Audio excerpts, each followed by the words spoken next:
So, what time is it, Serena? Okay. Okay. Okay. Hello, everybody. Welcome to Workshop 9 of EuroDIG. We're almost at the end. So I hope you can stay with us for the next 90 minutes. We finish about 4 o'clock. I'd like to say this session is a little bit of a special session, European Policy Options for Digital Access and Inclusion. I'd like to, first of all, say who the panelists are. It's very important to say a few words first. I'd like to start by saying we have remote participation. And we have, that's being done by Serena Teleanu from the Chamber of the Deputies of the Romanian Parliament. So thank you, Serena. And we have Cristina Monti from the European Commission, who will be doing the wrapping up, the reporting for the session. It's quite a unique session because this session came quite late in the planning of the EuroDIG, and for a very good reason. And I'm very happy. I'm going to invite Jānis Kārklins in a second to say why that's the case. On this panel, we have Jānis Kārklins, who is the ambassador of Latvia, who is the chair of the IGF multi-stakeholder advisory group. So one of the bosses of the IGF at the global level. So thank you, Jānis.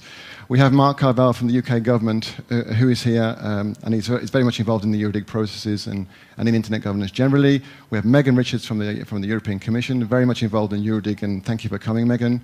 Frederick Dunk from ISOC. I see you a lot, Frederick, very active on the field. Thank you. And we have Desiree Milosevic from Afilias giving us a technical flavor. So thank you very much. Jānis, I'd like to ask you, first of all, just to get things started, why we're having this session? Why are we talking about access? Access to and inclusion to what? Why is it important at the global level? And why are we talking about it at the European level? Because there's not 1 billion users in Europe. Can you tell us more, please, as a framing? Thank you. You got the microphone? Okay, sorry. Okay, I got one. Thank you. So thank you very much, and let me start by thanking organizers of EuroDIG to accepting the invitation of the multi-stakeholder advisory group and to bring the topic on policy menus for next billion online to the agenda of European regional IGF. In preparation for Brazil meeting, which will take place from 10 to 13 of November this year, the multi-stakeholder advisory group is trying to implement recommendations of the Commission Science and Technology for Development Working Group on Improvements of IGF. And one of the recommendations specifically we're trying to address is to see whether or how we can get to the more structured outputs from the IGF, which would be of use of participants, governments, companies, private sector, and so on. The thing that we're trying to achieve is to link the national and regional IGFs with the IGF initiative, and to see whether we could create a clear sort of correlation between discussions that are taking place in IGFs at 3 levels: national, regional, and global. The theme which was identified for this year was identified for a number of reasons. One, because it is not controversial. Access is straightforward, and there is no really a lot of controversy attached to that. Secondly, that is developmental, and 2015 in the UN calendar is the year of sustainable development, and bringing a theme of development in IGF, MAG felt was important. And secondly, we're talking about policy menus, which means that we're not talking about identification of specific policy that would allow bring those who are not connected yet online, but rather to identify what are the policy options that worked in different parts of the world on a specific topic, and then share this with the rest of the community. I would like to see coming out from this conversation, as well as those which will take place in other national and regional IGFs, that would be recommendations or formulation of ideas which you think serves Europe or would serve Europe. And after that, we are planning to organize an editorial group which will be open-ended. And this editorial group will compile every input we will receive, and will bring a document after a few iterations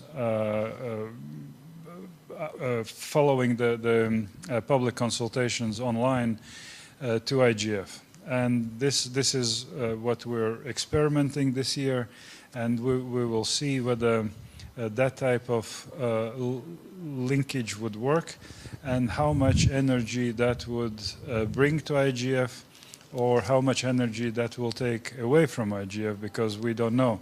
It may happen the document will be well received immediately and endorsed by everyone. It may happen that many people will think they should negotiate text, which certainly would take away their time from attending other sessions. So this is in essence very, very briefly, and I would not like to take away time further, and will be happy to inject some of my thoughts during the discussion on substance. Thank you. Thank you, Lee. Thank you very much, Yanis, for that introduction. It's very clear. So what do Europeans have to say about internet access? We're here to give the views of Europe to the global IGF. So it's very important that we have a good participation from you. It's your session. Before I come to the panelists, asking them for a few words about why, what's your opinion about access, why does it matter, particularly in Europe? I want to ask Serena to give us a few statistics, a few numbers about how access is being measured, what does it mean, just to sort of, let's say, make it visual, what access is in Europe, from a geographical context, from the context of age and maybe education, from the context of, what type of access are we talking about? Serena, please. Thank you, Lee, and good afternoon to everyone. We have tried to look a bit into stats related to access and use in Europe. There are a variety of stats available. Most of them are done by the European Commission or bodies associated with the European Union. Getting stats for countries that are not part of the European Union was a bit challenging. So if the numbers doesn't sound right for some of you, please let us know. So I will start with some general overview for the whole Europe, and these are ITU stats, so they should be accurate.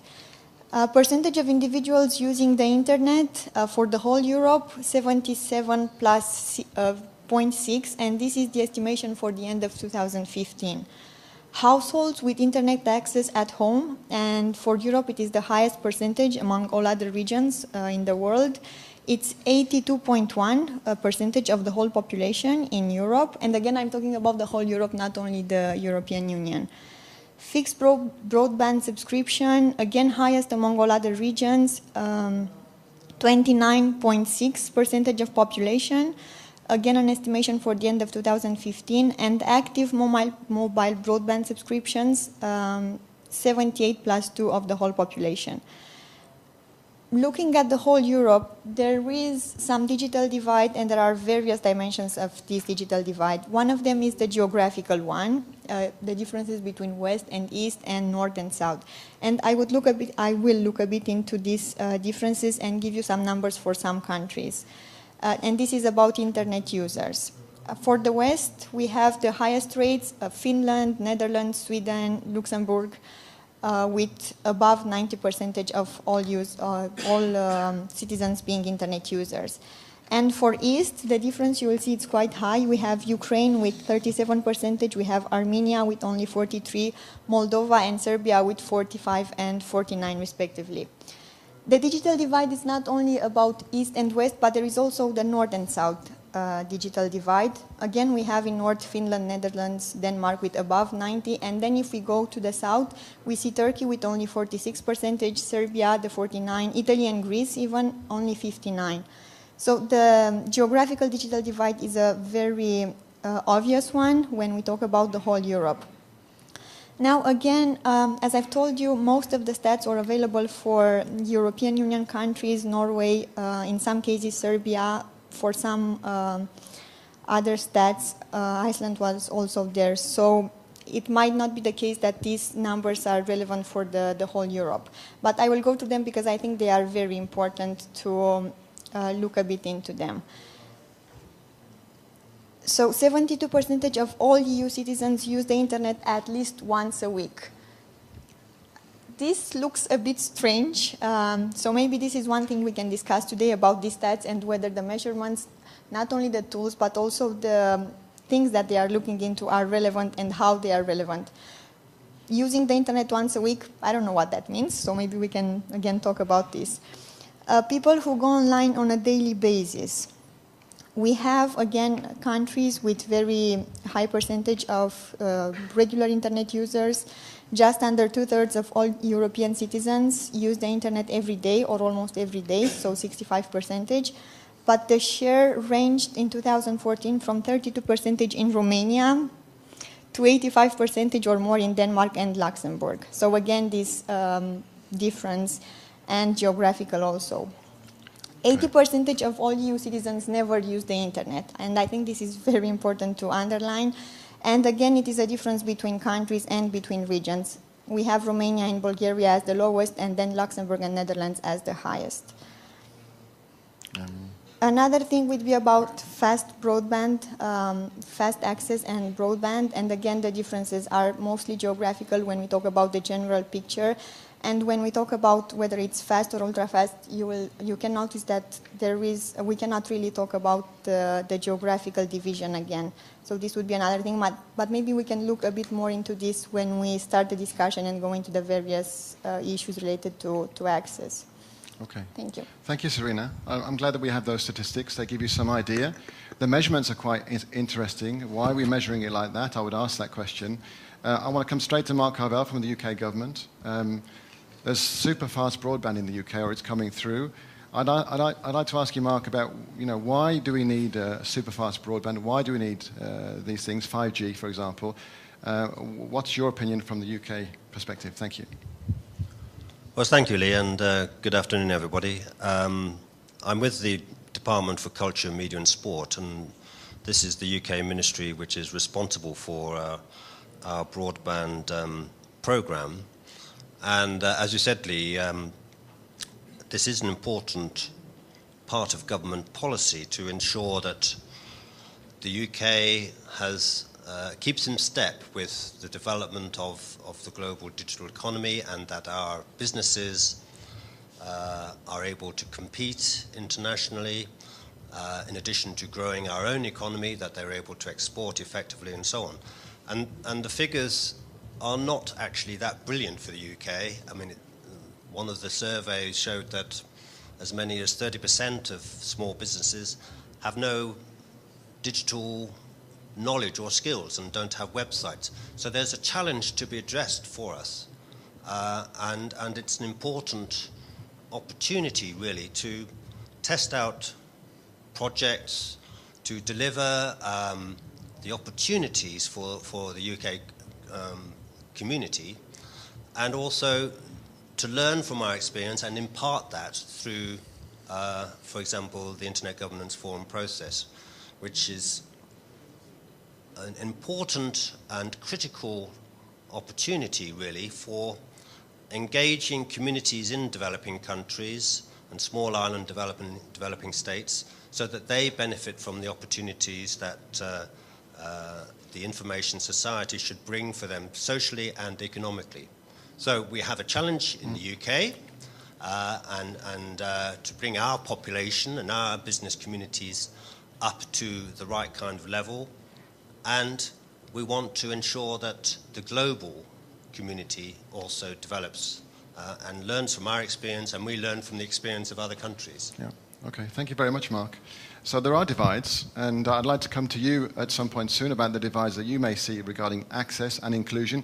We'll talk about inclusion a little bit later, but we're going to talk about that. I mean, access alone isn't enough, really, in this panel. I think we really need to talk about, what does it mean to be online? Megan Richards from the European Commission. What does it mean for you? A lot of good work has been done by the Commission. Is it a question of just opportunity and choice for the consumer? Is it all of that and more? Could you tell us more, please, briefly? Well, that's an important factor, of course, the choice of the consumer. But I think in terms of policy options and the policy framework, we have a really interesting opportunity now in Europe to drive this forward. If you look at the statistics, Irina has given us a lot of statistics, there are rather big differences, as she's mentioned, north-south, east-west, etc. But if you look at individuals, we see in Europe quite large distinctions between rich and poor, rural, urban, educated, uneducated, what else? Old and young, quite important differences just in Europe, just in the European Union. But if you take the group of Europeans under the age of 25, those distinctions disappear. And so I think this is something that's really very important. How do we make sure that the youth who are already very much active continue to be active, continue to have access, also through public libraries, public institutions, etc. They don't necessarily have to have it in their homes, in their hands, etc. There are other ways and means of doing so. This is one important aspect.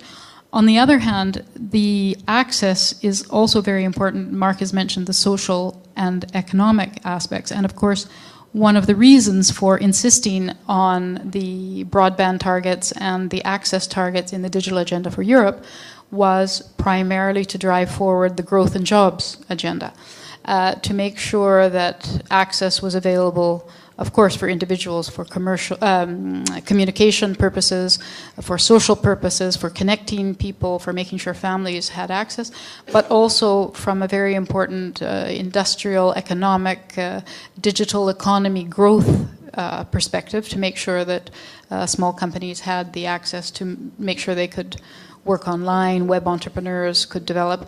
And of course, those were all part of the digital agenda for Europe. Targets, many of them have been met. There's a lot more work to be done, and many of the targets will only be reached by 2020. But to put that also in the context of the digital single market, which we talked about yesterday, of course, one of the important pillars of that is access. And making sure that the environment for access is there. In the digital single market, we talk about a whole series of other elements, but the aspects I want to talk about in terms of access for individuals relate primarily to the regulatory framework in Europe, making sure that we have good competition in the telecom framework. The review of the telecom framework is one of the agenda items on the digital single market to make sure that consumers have good access.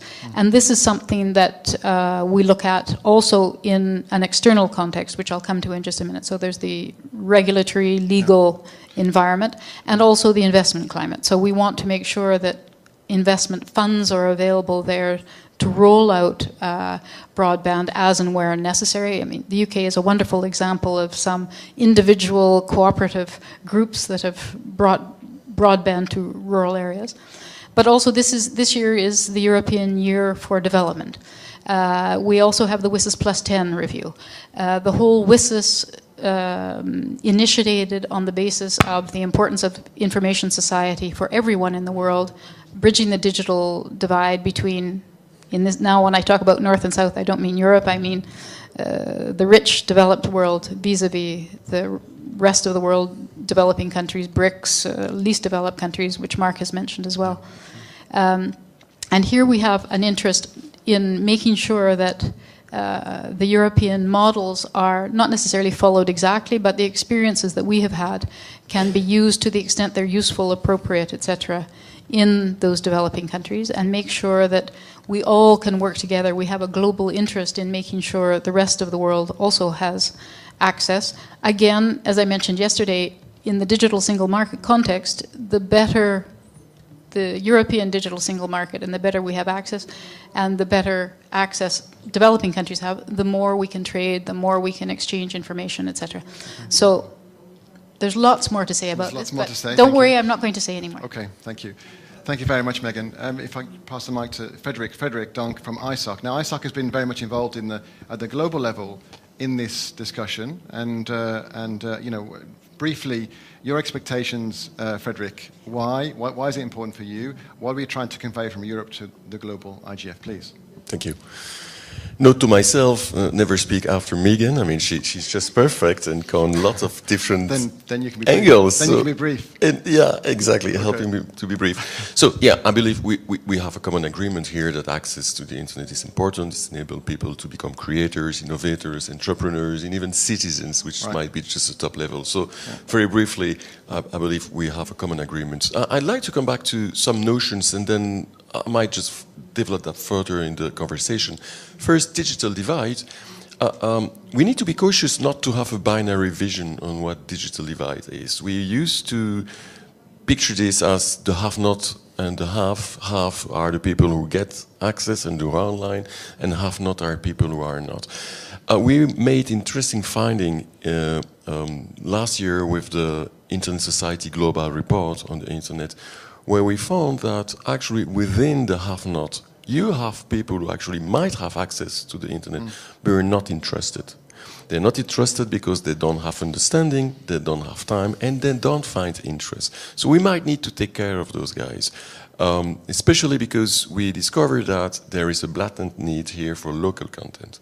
So you will hear us, as Internet Society, often refer to local content. We made lots of development projects in the world about that. I know, Lee, you got an idea to discuss that a bit later in the conversation, so I will put that in the park slot right now. Yeah. Access is also about enabling access. I believe that the notion of enabling access environment that we used to develop in the past evolved a little bit to something we called smart development. So there are three pillars, we believe, that would be human infrastructures, network infrastructures, and governance infrastructure. Okay. And I'd like to develop that later. Okay, thank you very much. Thank you for being brief. Desiree, you're from the technical community in particular, and we heard from the gentleman, Mr. Holland, on the first panel on the first day about being part of the technical community, facilitating access, that you're there to make sure that, you know, everyone gets that access. I mean, what's the viewpoint of why is it important from a technical point? I mean, it's part of your business, isn't it, to facilitate access? Well, certainly, when we start talking about access, as we have heard, there are many different parts of aspects, and the functioning and the technical capabilities that we need to have is another important part of it. So, if we look just at trying to simplify the internet and broadband connection and the elements it consists of, we can start with looking at the physical layers, the fiber optics in the ground, the satellites, the wireless access. Then we can look at some of the logical layer where these protocols, technical protocols and open standards that are developed play a crucial role in how internet users today use internet to get access to other computers and other websites. So DNS, or domain name service, is one of these technical aspects that internet users use on a daily basis and probably don't have much understanding of what's happening in the background and how that works. But it is an important element. And also then there's the content part with all the regulatory environment and policies, how to access and what kind of content to access. I think in order to just be from a technical point of view, I think we understand these elements, but I think there's also an environment that needs to be there in order to develop not just the infrastructure, and by that I mean not just the physical layers, but also institutions that are contributing to development of access. And by those I mean internet exchange points in the region that keep the local data local, so you don't have extra costs in saving your cost in terms of traffic. So there are ways of managing access that contribute to the economy of of the network itself and the private actor who runs or non-for-profit players. So there are elements important like the functioning of the CCTLD registry, there are internet exchange points, there are ISPs, there is telecom, and all these elements are a good ground for and basic and necessary elements to function really well. And adoption of open standards. Okay. So this is a kind of task that technical community has to coordinate those elements in the ecosystem that works well. And those are usually hidden underneath the iceberg and are not so visible to the internet users. Okay. Just one thing about the statistics, I think, that I'd like to mention. That we need to address. When we talk about 3 billion internet users that are connected online today, we forget that 75% of those users, or 2.1 billion, are actually in top 20 countries. So we have really not just a digital divide in Europe with a lack of skills and inclusion, but it's on a global basis. Okay. And I can come back to these elements. Well, thank you, Desiree, because we need to look. Yes, thank you, Dusan. We need to look at the regulatory environment, the right environment for partnerships between government and non-state actors. And I want to come to that in a little while. But I want to really talk with you guys about your views on access, what it means for you. Is it only a question of physical access? Is it more than that? What does it represent? We're in Bulgaria. We're in the region. What does it mean in terms of accessing content?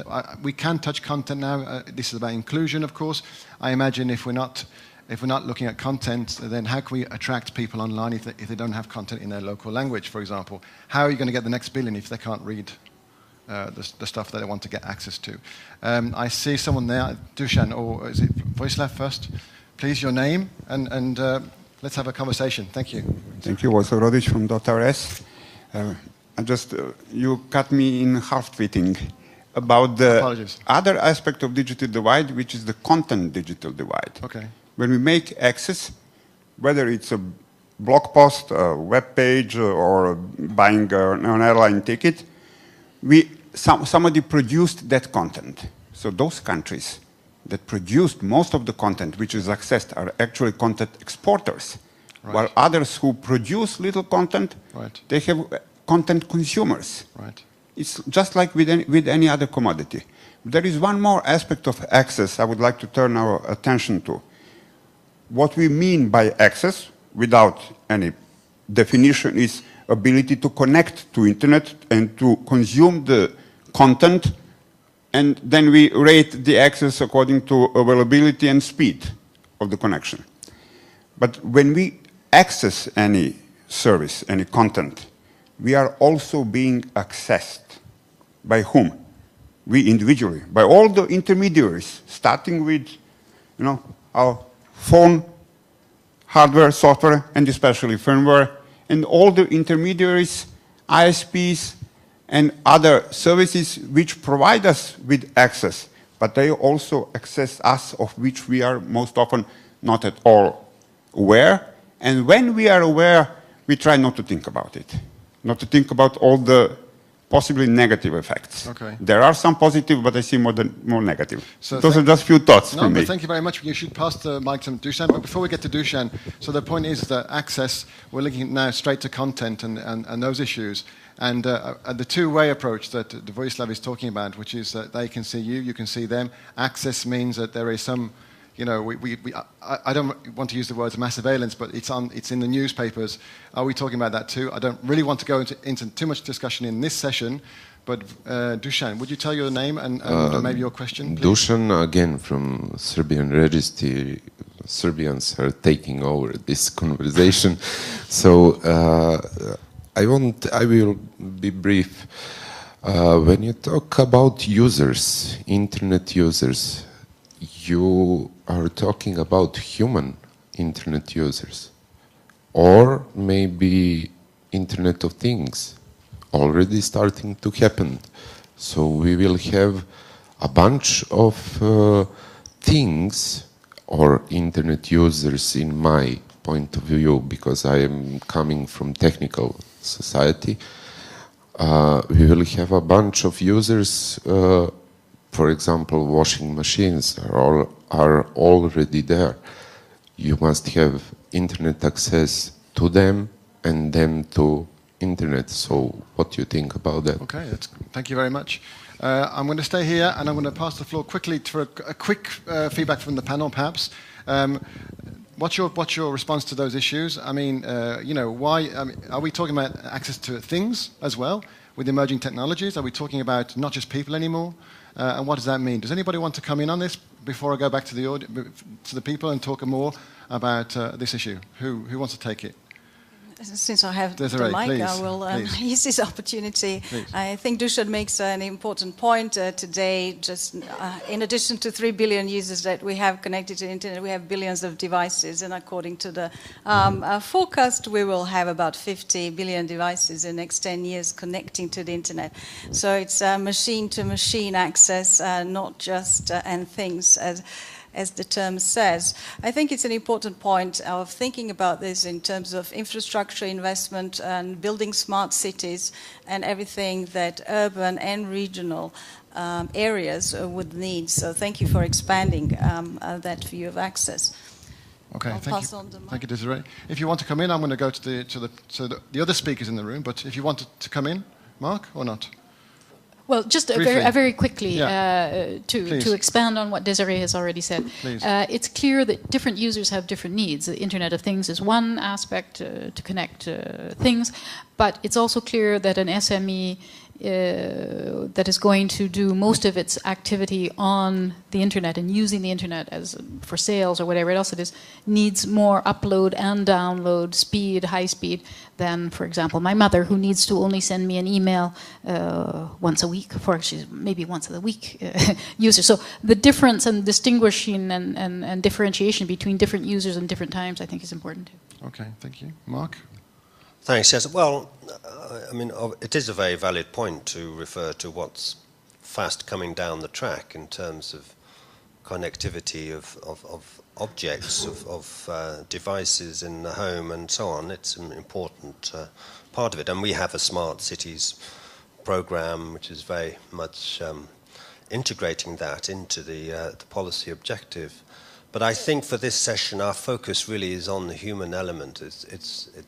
That is the theme that we are intersecting with from this regional IGF to the global IGF, and it's part of the overall objective to integrate connectivity between things and human access. But I agree with Megan. Really, we need to look primarily at the economic opportunities that risk being missed by large communities across the world, and also within our developed economy communities in the UK, and the kind of policy initiatives that we need to develop to address those more immediate challenges, if you like. But I'm not disregarding Internet of Things. Right. It's important, and there will be sessions on this in Joan Pessoa at the IGF, and it's highly relevant, I agree. Thank you very much, Mark. We have comments from remote participation, but we have a lady here who wants to speak, so after please. Your name and your question. Rosalia Baco from Romania. The EU Kids Online project in Europe proved that there is an East-West divide in Europe in terms of both access, infrastructural access, and also content access. Less children and young people produce content. They are not taught to do it, and they lack the skills and the understanding. And also, there is little formal education put in place. So I think if we think about policies, educational policies should be enforced in terms of formal digital literacy and formal information literacy in Europe, I think. Thank you very much. We're going to come to questions of skills and literacy in a short while. Serena, you have someone on remote who wants to come in. Thank you. Thank you, Lee. We have Marilia Maciel with a comment and a question. So I will read out. In the two phases of WSIS, European countries and Latin American countries converged around the idea that the information society should be built around both an economic and a social component. Benefits from the information society should be more equally shared. In these 10 years, it seems that economically a market-oriented view has gained ground. Many of us experience access through walled gardens and initiatives like Internet.org will contribute to this trend. Is the future of the Internet, the Ubernet, the magazine in? The magazine, The Economist, announced, is there space for strengthening the idea of the Internet as a global public good in the WSIS review process, and how to move politically and practically towards this understanding? Thank you. Okay, thank you very much, Marilia. It's a good question, a long one. And we're not just talking about physical access, we're talking about the benefits to humans. Yanis, do you want to come in on this point? Yeah, no, I have a question actually. Yes. Actually, listening the comments, I want to ask a question to Megan. We see that there is a lot of progress in terms of access in the European Union in general because of the policies in place. At the same time, there is also disparities. Has the European Commission analyzed what's the reason for these disparities within the European Union? And they're significant. If we look 90% in Finland and around 60% in Greece, what is the reason, in your opinion? Is that a policy question? Is that still an economic development question? Or is that the human aspect that needs to be taken into account, that the whole society is less techy than another one might be? Megan, please, very briefly. We need to go to the next. Concerned that I'll talk too long. A lot of analysis has been done, no question. The problem is finding a solution for all of the problems that have been identified. In some cases, it's very strong public policy to ensure that public funding goes to help roll out infrastructure. Sometimes it's a problem relating to rural-urban access. In Greece, you know, for example, that there are a lot of outlying islands, very difficult to get to. The access is sometimes very difficult. Part of it relates also to the regulatory framework, which theoretically is harmonized and unified within Europe, but let's be honest, there are sometimes differences between different regions, and so some aspects relate to that, and some relate to the investment climate. So there are a whole series of elements, and what we're trying to do in Europe, of course, is make sure that all the actors involved work together to ensure this rollout. Private sector, government, industry, regulators, etc. Okay, thank you very much. Oh, I thought you were waving for the... Frederick? I didn't want to interrupt you. I hope I didn't. No. So now that I have the mic, thank you, by the way, for this very clever point made by the remote participants. My assumption was that indeed we would be here to discuss access to the global open internet, right? I mean, even in the network neutrality debate a few hours ago, we didn't dare to get there, and I guess we don't want to get here unless we want to open a totally new, quite contentious issue. So yes, my assumption is we're talking about the global open internet. Yeah. So that would be my first point. My second one, Lee, you're right to try to draw out of this audience the fact that, well, the network are very important, access to network, but there were misconceptions in the past that when you build it, they will come. I mean, there is something else that you're trying to let us say, and that would be something else. Yeah, thank you, Frederick. We're going to come to that about access alone is perhaps not enough. We need to move on slightly. We're going towards discussion on the regulatory environment for access, which is the second part of this discussion. Bearing in mind that I guess people want to talk about the questions of content and not just technical matters too, but we need to do both. So we talk about how to make access a reality. There are national initiatives, there's the broadband strategy. There are many things out there in Europe which have been done to promote access in different countries, in different regions. I think we heard from the Deputy Minister of Bulgaria yesterday about the partnership between Serbia, Romania and Bulgaria on access questions, which is an interesting idea. I'd like to know more about that too, if that's possible. So I'd like to know about how this part is about how is it organized? How do you organize a strategy for, or to ensure that you improve access to rural areas? Is it a top-down approach in your countries? Is it led by the government? Is it led by the European Commission? Is it led by a public-private partnership? And I think the importance here is to know who are the actors, who is included in pushing access, who is not included in pushing access, who does what are the roles of the different stakeholders in pushing for access. And I think this part, in terms of conveying a message from Europe to the global IGF, is that what are the practices, what are the best practices, what are we learning in Europe? Do we have a luxurious situation regarding access, Yanis, compared to other continents? Are we learning things? Are there consequences of what's happening in Europe?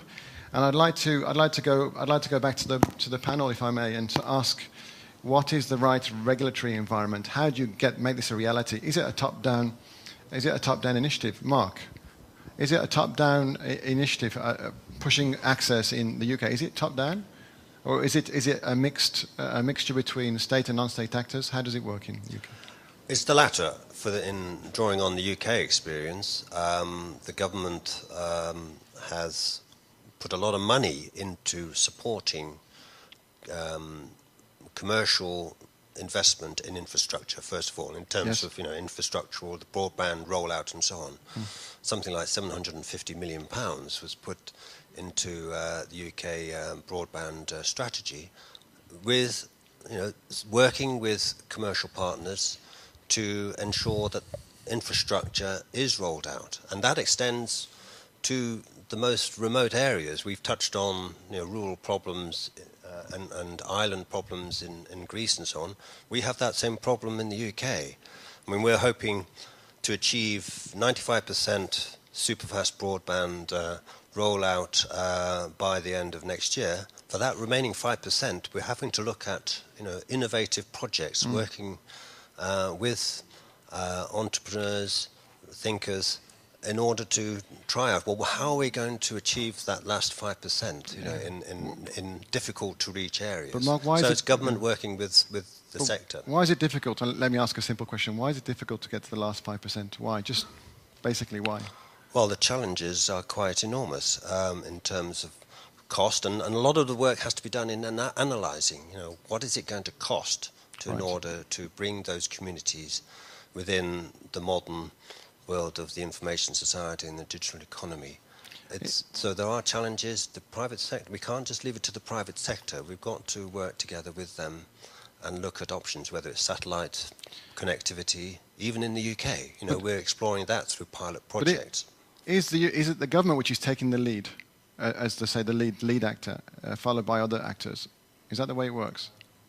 Well, I think there's a kind of mutual interest, between industry and the government. Clearly, it's important for the government in transforming the economy and maximising opportunity to achieve access for all, and that's driving the substantial investment that's coming from the taxpayer. And for the industry, there's a benefit for them too. Yeah. People accessing are going and using access to develop revenues, earnings, job opportunities, and so on, benefits industry, all players. That's my initial reaction to that. Thank you very much. I want to come to the other speakers in this room. I want to come to other parts of Europe. I want to come to Eastern Europe, Central and Eastern Europe, Southeastern Europe. I want to hear from you if you have questions or remarks on the environment. How does it work in your country? How is the partnerships between the different actors? Are you experiencing the same challenges as in the UK regarding access to rural areas? Are there other divides which you need to think about?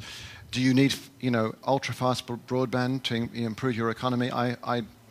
I read somewhere some time ago the stats from the World Bank are probably not up to date, but for every 10% increase in broadband penetration, there is an increase in the GDP of the country. So there is a correlation. The measurements sort of are suggesting that. But I would like to ask you, what's your view on the environment for regulation of that, and how does it work in your countries? Can anybody give me some information about how it's done in your countries to get to you? Peter from, well, please introduce yourself. Peter Strelens, Slovenia. The initiative in our country is mostly driven by government in cooperation with the local communities. In previous financial perspective, Slovenia actually put around $80 million in the broadband for rural areas, and we actually established around 30,000 connection, mostly optical connections to the individual households, and we have penetration around 60%.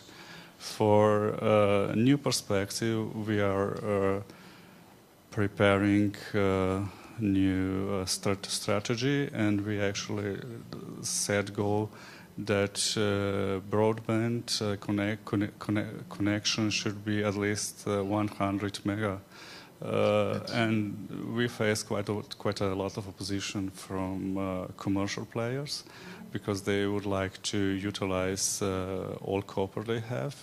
But what our strategy means that the state will support only project who will actually achieve the goal from this strategy. It's not, this strategy is not accepted, but we are discussing with different stakeholders in our country. I think that for Europe as a whole should be important. That would be much more ambition with connectivity of schools.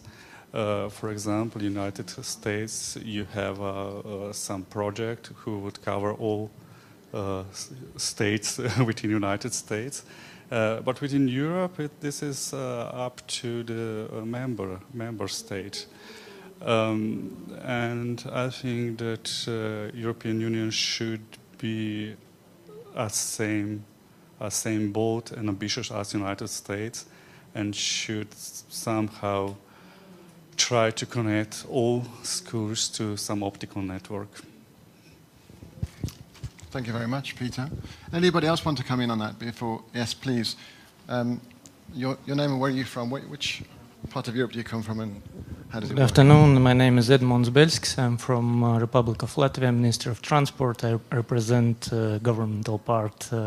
So my comments to this subject is actually we have two leading partners. It's private sector and governmental, and hopefully they are working the same direction. And if we look from the governmental point of view, we see additional investments to different broadband infrastructure which not disturb competition in telecom sector. And if we speak about private sector, two main elements is driving the progress. It's innovation and competition. We see how different platforms of access to internet compete to each other. For example, in Latvia, we have fixed network and mobile network as everywhere. But now some commercial organizations provide free of charge Wi-Fi access, more than 4,000 access points in the whole country, free of charge. In that way, they compete with the mobile network as well. So we have here in Bulgaria excellent Wi-Fi connection. We have 25, 30 megabits per second in each room. So that means that we don't use mobile internet access, which is very expensive. Interesting. And from another point of view, government takes leading role, national governments in cooperation with Commission and other stakeholders build the policy how to facilitate these persons to use internet. Even they have possibility to access, as we heard, but they don't use.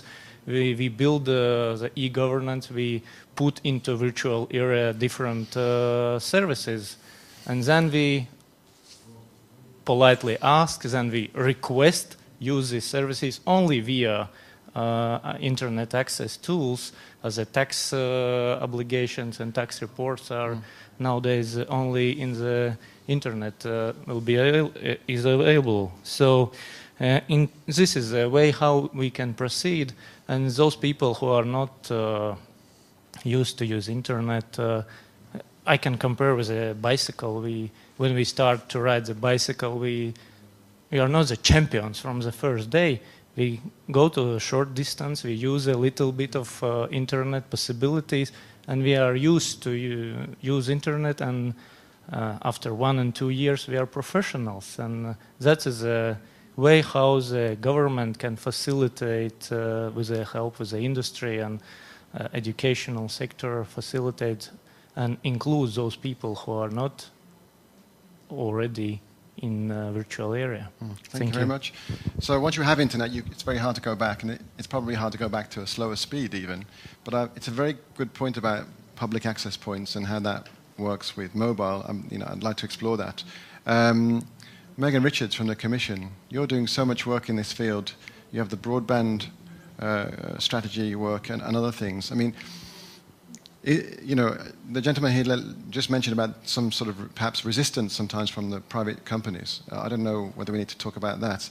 But what's your view on the way that we should regulate or we should partner between state and non-state to get, I guess, low prices, competition regarding access, etc.? What's the Commission's view, please? Well, the Commission has introduced a whole series of actions, I suppose is the word, to encourage investment in broadband, investment in mobile broadband, investment in anything that provides access, primarily through the regulatory framework. That's one important aspect. Industry is making faces behind you, but it's increased competition, it's reduced prices for consumers. As I said, it's going to be reviewed over the next year to make sure that it's even better, and we have an even better regulatory framework. We have a whole series of public-private partnerships. The European Fund for Strategic Investment has been established under the Juncker Commission. One part of that is to encourage broadband rollout, to encourage private-public partnerships in helping to bring internet access to different under-serviced areas of Europe. We have then, from the other side, one is providing the infrastructure and the services that are necessary. The other is the take-up.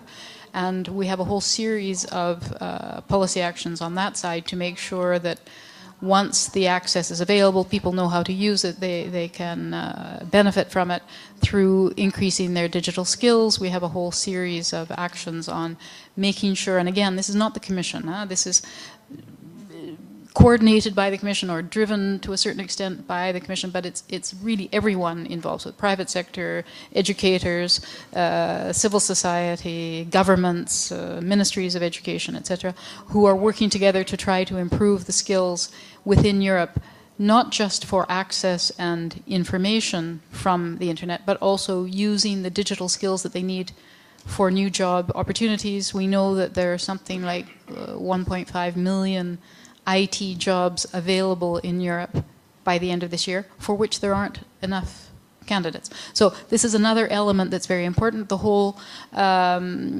network of what we call digital champions, which has been established in virtually all the European member states. And we heard on, where am I now? Today's Friday. Yesterday, from the Bulgarian digital champion who moderated the first panel yesterday. The digital champions are people identified in their own home countries to help drive out policies on increasing access, increasing literacy skills, increasing people's knowledge about how to access the internet and use it. So they have a whole series of national actions helping schools, libraries, other public facilities to help educate and teach people. Thank you, Megan. Can I ask you, are there examples in countries in the EU where it's primarily led the rollout of access by a non-state actor? Or just out of interest, I mean, is it always a mixed partnership? I mean, does the state ever take a back seat and let it be done by a company, or just in terms of the investment? Yes, in the investment. Yeah. I'm sure there are. I mean, but don't forget the regulatory environment is an important element too, and that to a large extent has been unified and harmonized throughout Europe. It's not perfect, as I said, but again, this is something that has to be reviewed again. So I'm sure there's some cases. I can't name one off the top of my head where investment has been entirely and solely private sector, but that's where the bulk of the investment is. And that's when you talk about Europe, you're talking about the 28. The European 28 EU. Okay, but that's just to be clear. Frederick, do you want to come in on this, or please? Well, I don't know if I might jump on this one because I might just push this conversation to something else. I can feel that there might be some discomfort in terms of results of a top-down approach, and certainly on the last mile. By last mile, I'm talking about the network. I'm talking about those last communities that you cannot just enable to access the internet. Yeah. This is really where the issue are, and we can report as Internet Society of many good examples of empowering local communities, trying to have them sustainable by themselves. Right. It's a really systemic approach. You need to build trust among them, having a very solid and robust trained engineers from the community with the solutions that they suggest. So there is also a bottom-up approach there for those communities that are difficult to access. And just before Mark comes onto the mic, I just want to ask the question too. I mean, is there a difference you see between those with high penetration rates and those with low penetration rates? Do you see patterns emerging in how the regulatory environment is driven? I mean, in a high penetrated internet environment, how does it work? Are there patterns in where it's low in perhaps South Europe, for example, in countries? Is it driven by the government? Mark, please. So, well, I was going to come in on one additional point. Please. Should I do that? Yeah, do that first. Well, I don't answer. I'm not sure I can answer the question actually. But the additional point I was going to make is that one thing that governments should be mindful of doing, and we are certainly very mindful of it, working with our independent regulator, is reducing the barriers to investment, cutting the red tape, if you like, for investing in infrastructure, not necessarily at the national level, but at the local authority level, in getting the fiber optic cables or the cabinets or whatever, reducing all that potential difficulty that faces the telcos and the investors in infrastructure. So that was the point I was going to make. Okay, thank you, Mark. Megan, briefly, and then. I was just going to add one aspect, because again, like the internet, which we always think of as one, when we talk about government, people sometimes think this is only state, the single national state, but cities and regional authorities and provincial authorities, depending on the country again, have had very important influences on the way in which infrastructure has been rolled out, the way in which access has been provided, etc., within Europe. And many of them have had very important and useful roles in ensuring better access. I just didn't want to forget them. Desiree, yes, please. Desiree, from a technical point of view, what does it mean for you? Well, I think that one of the main points is the shared infrastructure, and that new players coming into providing internet access and services are able to connect to the existing infrastructure and share that. And we have seen that in the fixed line internet access, that it works much better than on mobile telephony, where the internet access is ultra fast but very expensive and mainly targeting some of the urban spaces, not all the rural areas. So there, I think what we've seen throughout Europe are all different cases as to how the problem of creating this equal level field to other private actors to come into the market is working. And I think in the UK we have there is a really good example of the open reach and the reason why, for example, the UK does not have a problem with net neutrality, because all internet service providers were able to connect to the incumbent infrastructure. So what I'm really making a point here is the existing infrastructure in other countries here in the region. We had PTT, which was the incumbent, or the Post Telegraph telephone service. And getting that line and access shared is equally important in the fixed line as well as in mobile. And that's not what we are seeing today in Europe. They're not sharing their towers and radio links, and there's a lot of room for improvement there. Okay, thank you.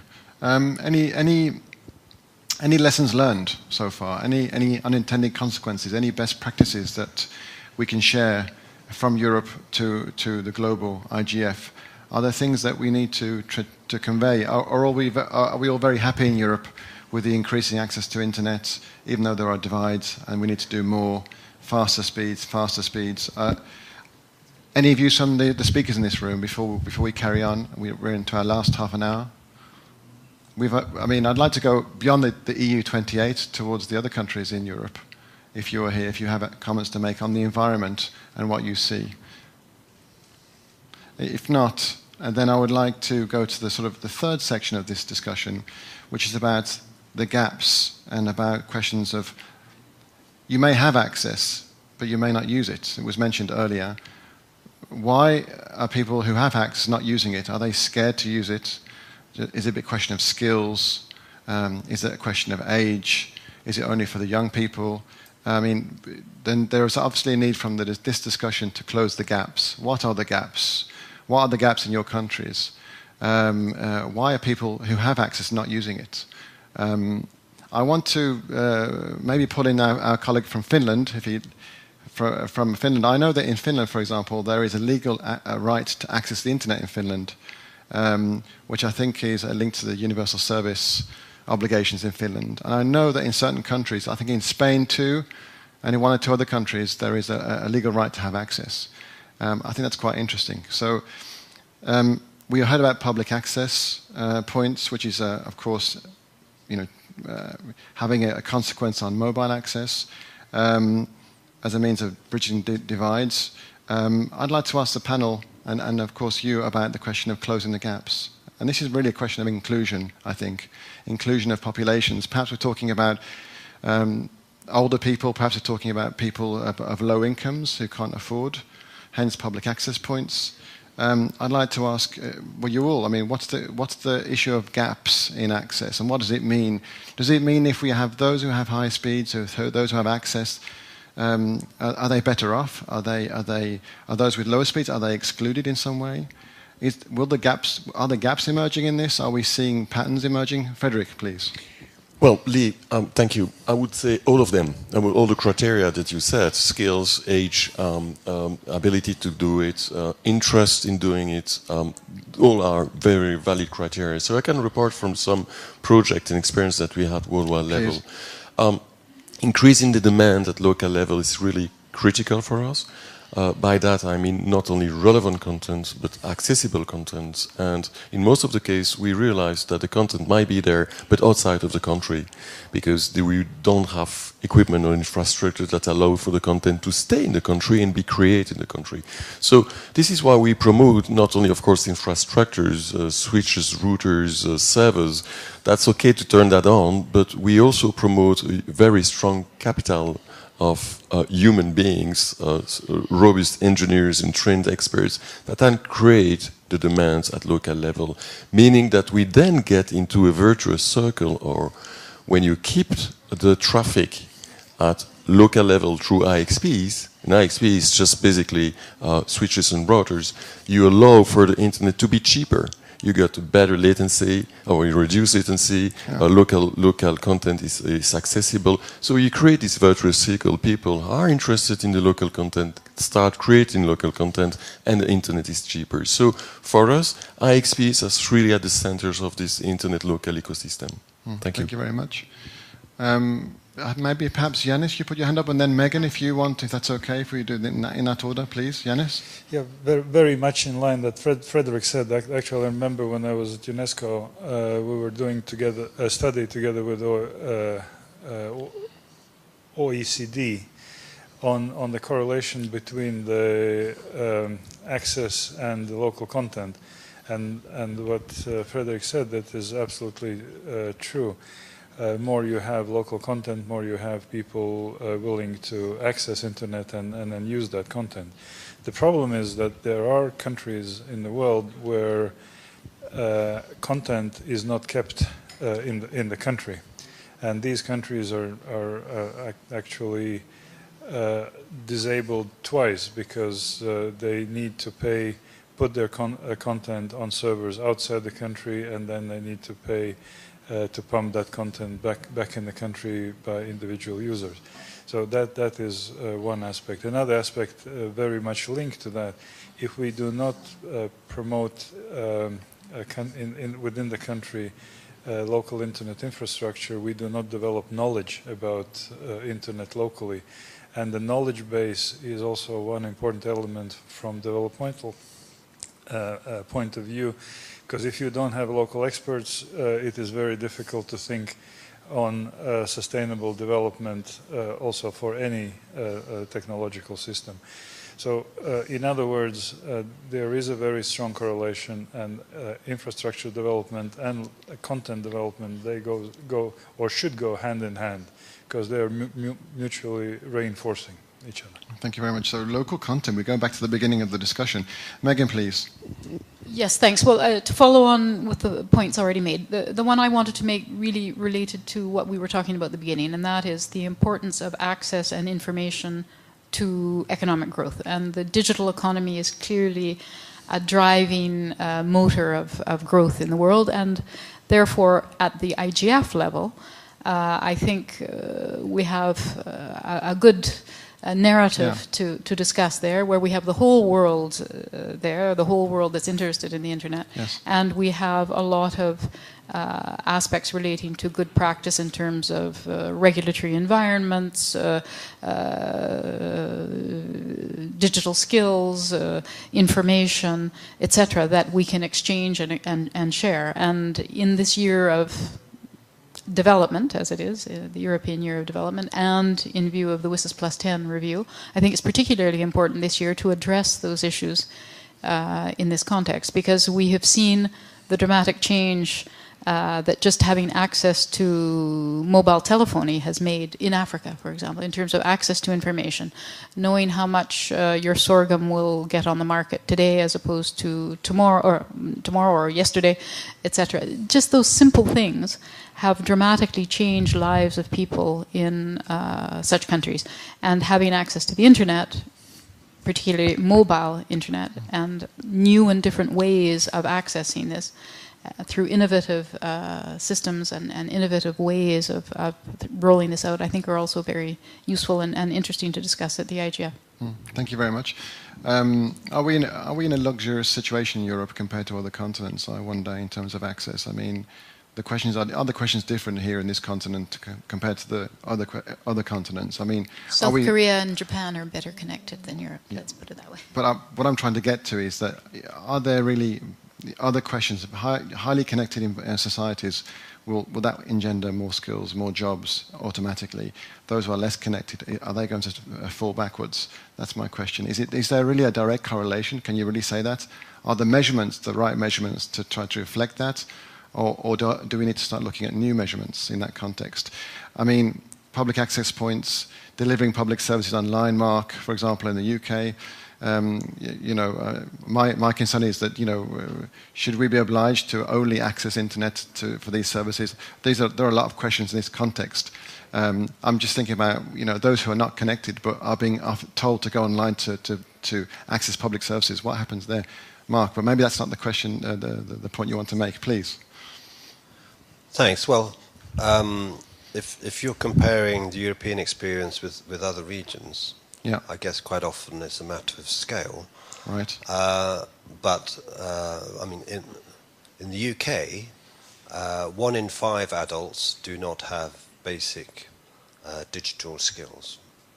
And a recent analysis said that if the UK were a fully digital population, right, we'd have that would add something like £65 billion to GDP. So even for us, these are important challenges, and it's not only the benefit for governments and for citizens in terms of delivery of government services as these services migrate and become more efficient and cheaper.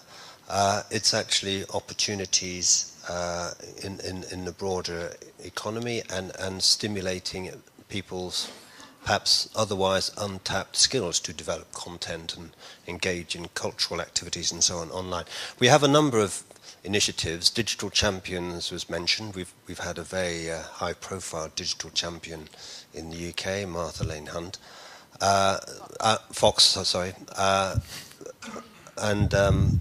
What our approach now is actually to have developed what we call a Digital Skills Alliance, where we've brought together a number of key players, the BBC, BT, National Lottery Fund, to develop an initiative to overcome that gap in skills.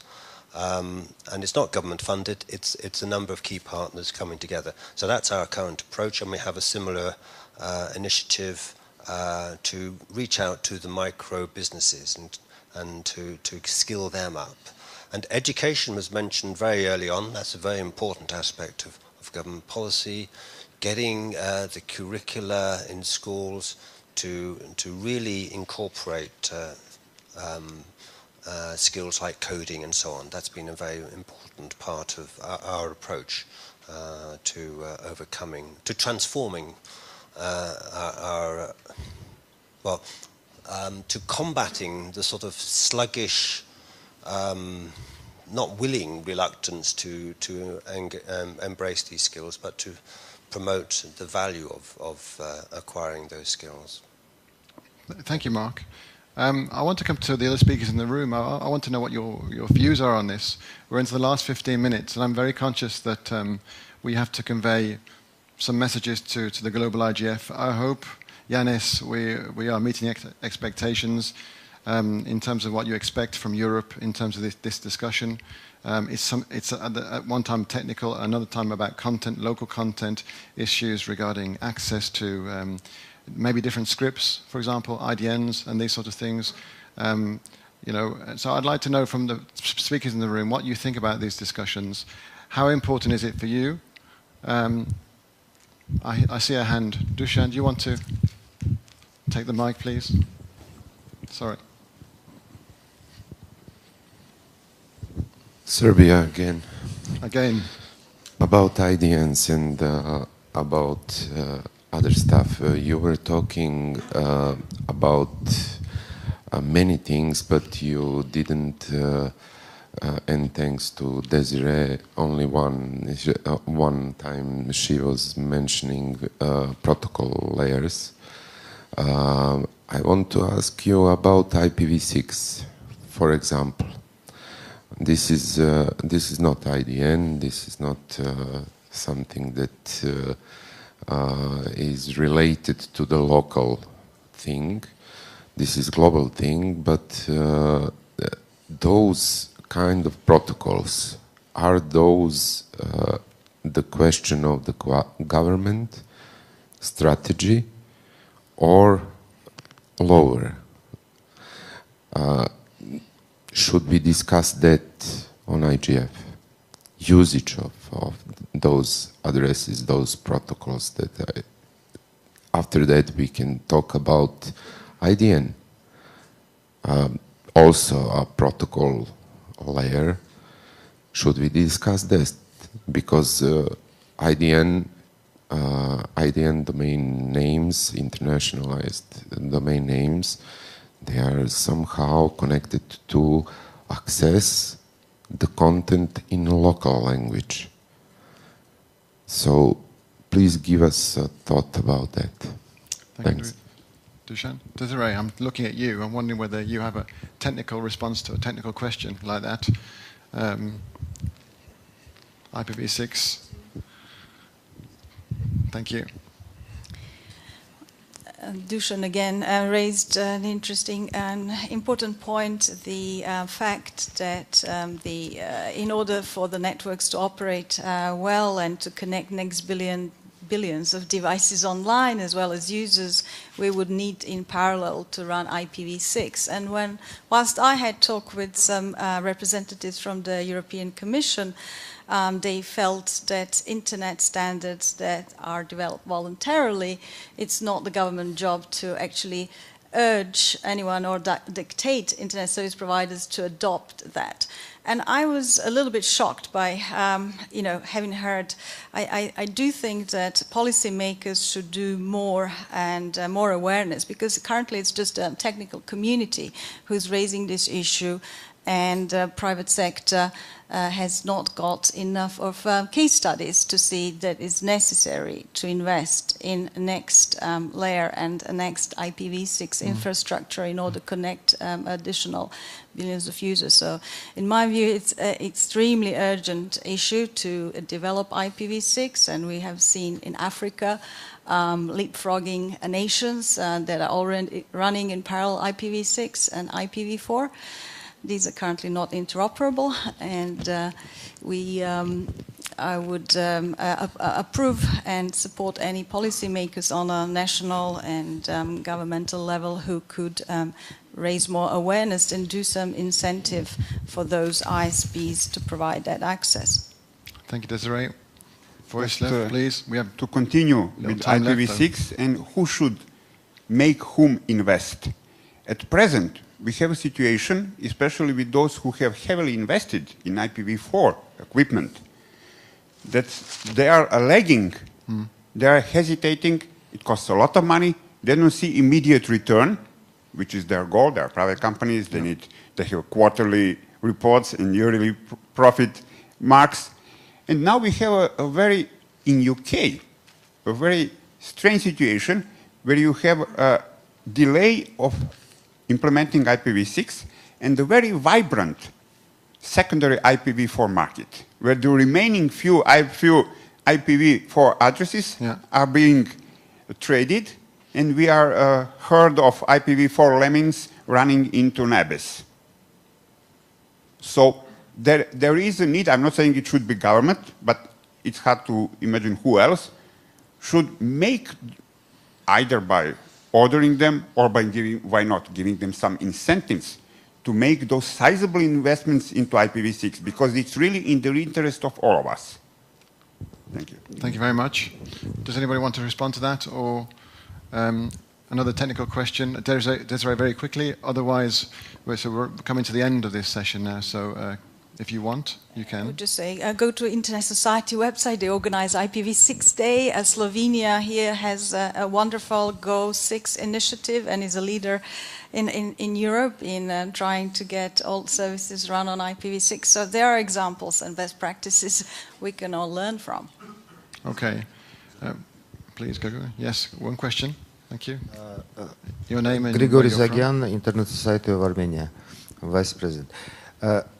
Is it possible for regulators to oblige the telecom operators to implement IPv6, or it is impossible? Can Commission issue an order that during 5 years you have to implement IPv6, or it's impossible? Well, Gregory, it's an excellent question, but you won't have a regulator here in the room.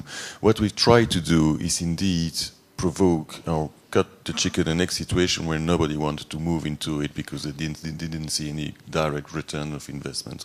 Hence, the Internet Society way to do it is to promoting interest, saying that there will be a competitive advantage, and certainly you cannot consider or speak even of the Internet of the future without considering wide adoption of IPv6. So we continuously come back on this, try to move people towards this, and there are people who already move. So maybe at European level it might be interesting to consider that there might be a competitive advantage for the region to move massively to IPv6 because others have understood it already. So we organize with the Internet Society on a yearly basis or IPv6 Day when we try to convince people in the world, and there are people who move even in big corporate, companies, not only US. So I'm proud to say that we have evidence of people moving, but this is slow. So I would tend to agree with you that we might try, we might be tempted. I'm not sure that a regulatory pressure might change something here. You need adoption on a voluntary basis with people who are convinced that they need to. But this is an ecosystem again. Yes, please. Just to add one thing, it's something that we considered in Horizon 2020, which is the new framework program for research and innovation in Europe, to require as a condition of funding to make sure that all the participants used IP physics. It was one of the ideas, and the Commission spends a lot of time encouraging, sending out information, holding hands in terms of using IP physics. But at the end of the day, it was decided it was too much to require that as a precondition to funding. But and I apologize, I have to rush. Yes. So if you don't mind, I'll abandon. Okay, just the last word. Yes. Leading by example on IPv6 is a good idea. So I will just close my eyes, but not saying who in this room is using IPv6, including governments and organizations. So it would be good for governments and international organizations to show the lead. Thank you. We're running out of time. We have about 5 minutes left. We started a little bit late. The last part, before we turn to Christina, who will give a short wrap-up reporting, Europe and beyond, and I'm looking at Yanis in particular. Yanis, what are you taking away, or what do you think we're going to convey, in your opinion, as chair of the IGF? What things are we learning today about the European experience? Are there lessons to be learned? There are divides, and there are efforts being done, perhaps driven a little bit by, led by governments, but in partnership with others mainly, at least in the country we've heard about, and there are experiences. Your views, please, quite briefly, please. Thank you. Thank you very much. I think there is a wealth of material that could be shared with others, and we clearly see that there are number of elements that have facilitated spread of technology and internet in Europe. First of all, that is enabling environment, which allowed innovation by all. That is also governmental policies which are in place that stimulates government services moving online and sustaining the offer.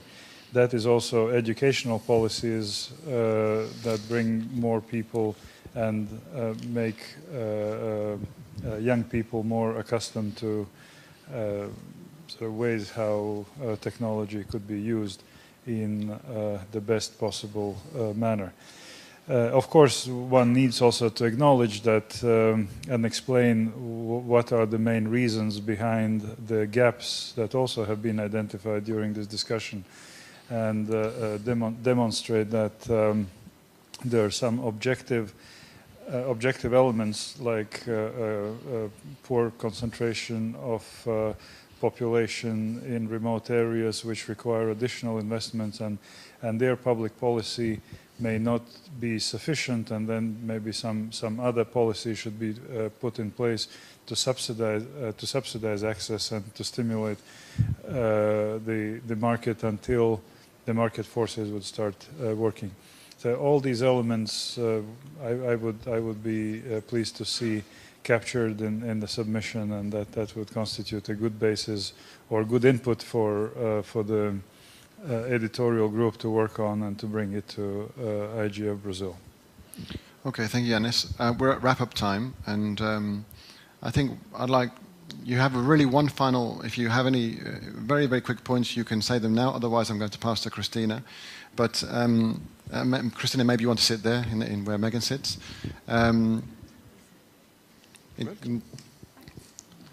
So I think that, I've learned something today. I've learned things about public access points, how that trades off with mobile in Latvia, for example. It seems that we're singing the same song regarding the importance of access and the choices and the opportunities which that can give to economies. The question of skills is key. Actually, I'm not stealing your words, Christina, I think. Hopefully not. Am I? No, well, okay. Actually... Okay, let me leave it to you. I apologize. Maybe asking a public official to write a summary of discussions is not really a great idea, because I have capture so many interesting ideas and issues, so maybe my summary is not as short as expected, but I'll try to read it out. Okay, please. So, access is a major enabler for societies, economies, innovators, and citizens. There are still large distinctions in access in Europe: north, south, east, west, old, young, rich, poor, urban, and rural areas. But slowly, these differences are disappearing with newer generations. The differences do not only relate to physical infrastructure. Access requirements are different depending on the different users' requests. Different layers and angles are involved when we talk about access. There is the physical layer relating to cable, satellites, etc. The logical layer concerning DNS, protocols, open standards. And then there is the third layer, which is about digital literacy, skills, and content. Different actors, public, private, and technical community operate in these different layers to create the right environment to stimulate investment. All need to function well in order to bring the benefits of access. There are also some emerging challenges, for instance, fixed and mobile networks. Emerging challenges concerning competition issues, and also machine-to-machine access, Internet of Things, and smart cities. Therefore, different requirements have to be taken into account. Different challenges require different solutions. Aspects like geography, island countries, demography, rural areas, aging population play a role. A systemic approach needs to be based on trust. In the logical layer, the role of IXPs in the region is really important to keep data local, to keep prices down, and to contribute to the economy of the system. IPv6 and IDN are part of the discussion on access. And here the technical community plays a fundamental role.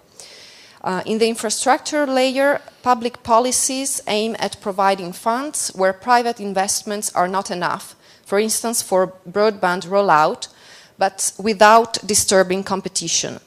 The European Commission has put in place a series of actions to stimulate investments through regulatory frameworks to increase competition and reduce prices. Infrastructure development and content development go hand in hand. Access also relates to content. Stimulating the creation of local content in local languages play an important role.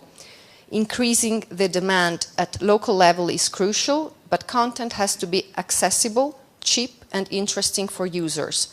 All these elements create a virtuous cycle. In the EU, there are many best practices to share, like the broadband targets in the digital agenda for growth and jobs, the creation of public-private partnerships.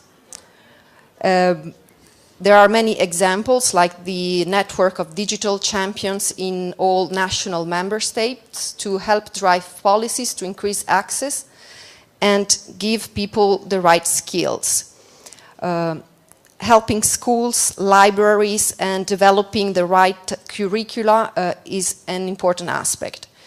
Finally, share infrastructure also with new players. These are some of the lessons to be learned from the European experience. Oh, thank you very much. I think sorry, it was maybe too extensive. That was 5 bullets, wasn't it? 5 bullets. Okay. Thank you very much, everybody. I think, in my opinion, it's hard to discuss, to slip between technical and non-technical issues with people if they're either technical or non-technical. I think we understand the importance of access. I think we understand there's a need to have more access because we see the benefits in Europe. I think, and I'd like to thank Christopher Wilkinson for pointing that out to me, that perhaps this is an outcome for EuroDIG towards the global IGF. There is quite a concerted effort to push access in Europe.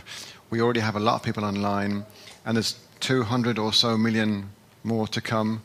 And I think perhaps we're doing quite a good job. We need to reduce the divides, but I think we're aware of that fact, and I think we're moving forward. So on that point, I'd like to thank you all for coming. I think there's coffee now, and then we have the wrap-up session. So thank you to the panelists. Thank you.